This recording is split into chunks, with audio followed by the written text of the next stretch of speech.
Սահմանները չեն կարող բաժանել համախմբվածությունը, երբ անարդարությունն ակնհայտ է, դիտավորյալ սահմաններն այլևս նշանակություն չեն ունենում։ Աշխարհի տարբեր երկրներում ապրող հայերը տարբեր ձևաչափերով, գրառումներով, հայտարարություններով իրենց զորակցությունն են հայտնում Բարգավաճ Հայաստան կուսակցության առաջնորդ, գործարար եւ բարերար Գագիկ Ծառուկյանին, դատապարտելով նրան ձերբակալելու ձևն ու կալանավորման որոշումը։ Այդ համազգային համախմբման դրսևորումը կայացել է նաեւ Մոսկվայում։ Սուրբ Պայծառակերպության եկեղեցում հայ համայնքի ներկայացուցիչները հավաքվել են աղոթք բարձրացնելու ի զորակցություն Գագիկ Ծառուկյանի։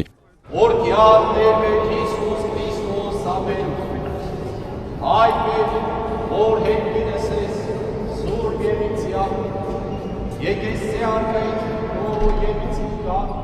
Աղոթքից հետո եկեղեցու բակում հավաքված քաղաքացիները շարունակում են զրույցն ու քննարկումները, մտահոգ են Ռուսաստանաբնակ հայերը։ Գագիկ Ծառուկյանի արածները հայ ժողովրդի համար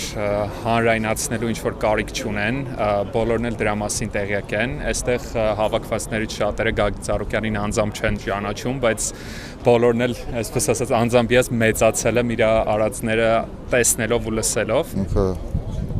մեծ սիրտ ունի, առյուծի սիրտ ունի։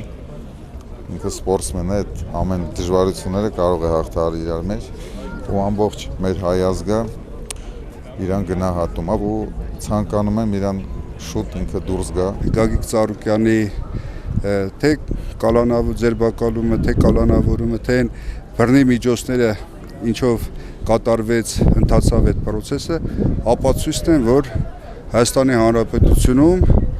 բռնատիրություն է։ Для нашей страны Гагик Ծառուկյան столько сделал, что ни один человек։ Մեր երկրի համար այնինչ արել է Գագիկ Ծառուկյանը ոչ ոք չի արել, ամբողջ աշխարհի հայերի համար, մարզիկների համար, բոլոր այն մարդկանց համար, որոնք դրա կարիքը ունեն, թե ինչ աջակցություն ցուցաբերեց նա ինձ, բոլորդ լավ գիտեք։ Как и мне оказал эту помощь, вы все прекрасно знаете։ 2018-ին 3 երեխաների մայրը դիմել է Գագիկ Ծառուկյանին, հայտնել առողջական խնդրի մասին, աջակցություն ստացել։ Նրա մեկնած ձեռքը չի մոռացել։ Հիմա եկել է աղոթելու եւ արդարություն հայցելու Տիրոջից։ Ինչպես կարող է մարդը ուրանալ նման մարդու արարքները։ Այսօր որ ես առողջ եմ եւ ապրում եմ ի շնորհիվ պարոն Ծառուկյանին, իմ աղոթքները թող տեղ հասնեն եւ րոպե առաջ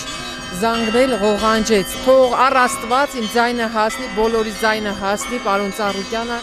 ազատ արձակվի։ Մինչև աղոթքը Ռուսաստանաբնակ հայերը հայ համայնքի նախագահ Արա Աբրահամյանի հետ հանդիպմանը անդրադարձել են հայրենիքում ընթացող քաղաքական զարգացումներին, հետընտրական իրավիճակին։ Աբրահամյանի խոսքով Գագիկ Ծառուկյանն իր գործունեությամբ եւ հայրենանվեր նախաձեռնություններով արժանի է բարձր գնահատանքի։ Ժամանակն է հաղթահարել ներքին պառակտումներն ու միավորվել համազգային արժեքների շուրջ։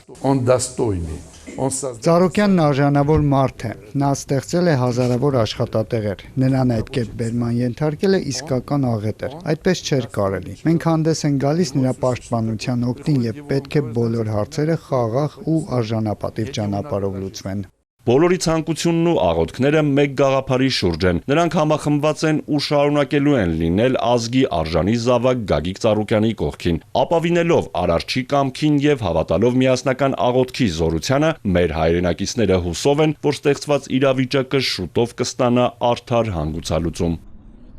Արթուր Հակոբյան, Էպիկենտրոն։